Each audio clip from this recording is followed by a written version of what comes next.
Welcome to HR Minutes. I'm Tim Timmons, Vice President of Human Resources and Workforce Planning for the South Carolina Chamber of Commerce.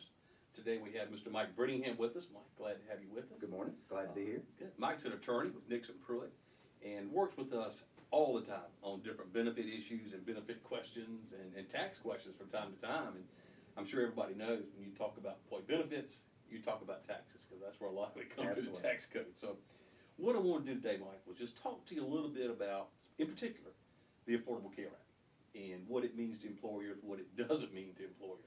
Sure. Because we've seen so much, Mike. I read a lot, see a lot, and every day it's something new.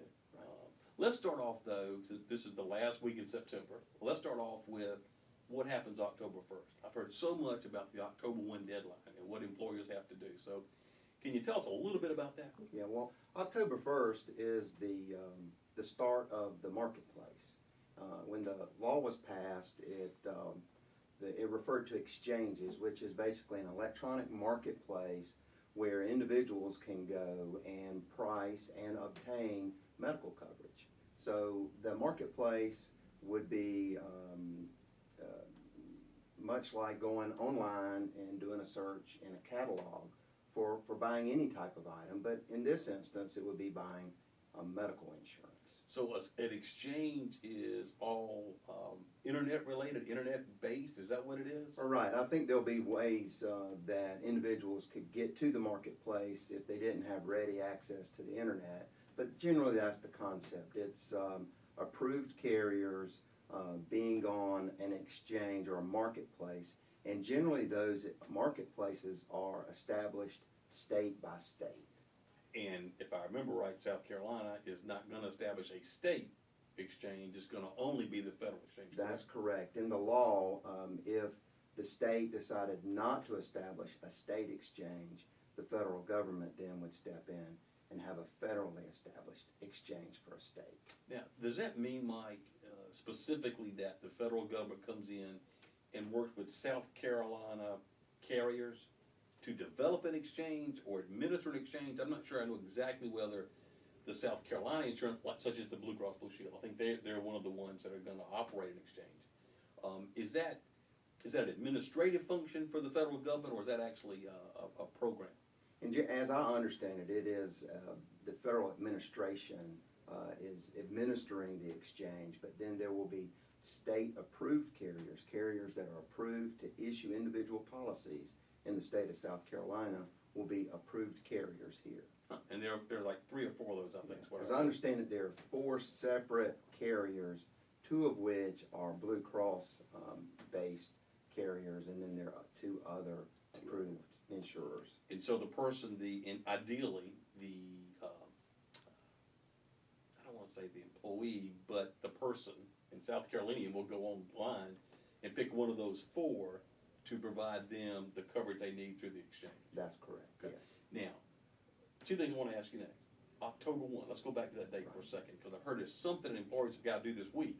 That's right. There's in the law, there is a requirement that all employers give all employees a notice about the existence of the marketplace or the exchange, and that those marketplaces are available for the individuals to get coverage for group medical.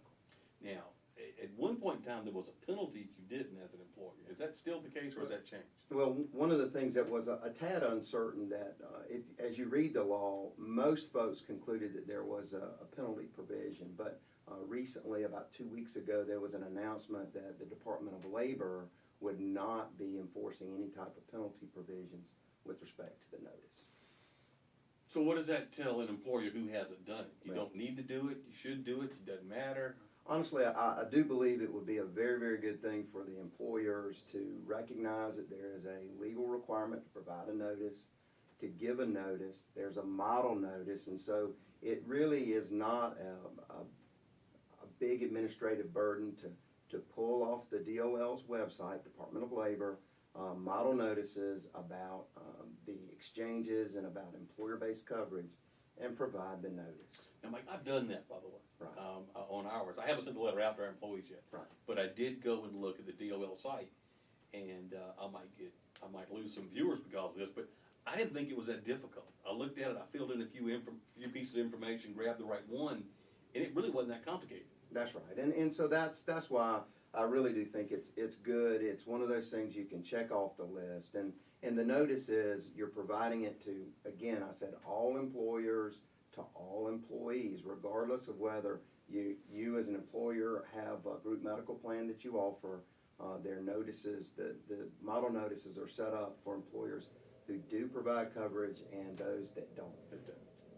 Now, I understand you can also do this electronically. You haven't actually got to send it through the mail. You can use your internal email to send them. That's correct. But what you would need to keep in mind is whether your employees have access to computer, and there are actually a set of rules about giving notices electronically.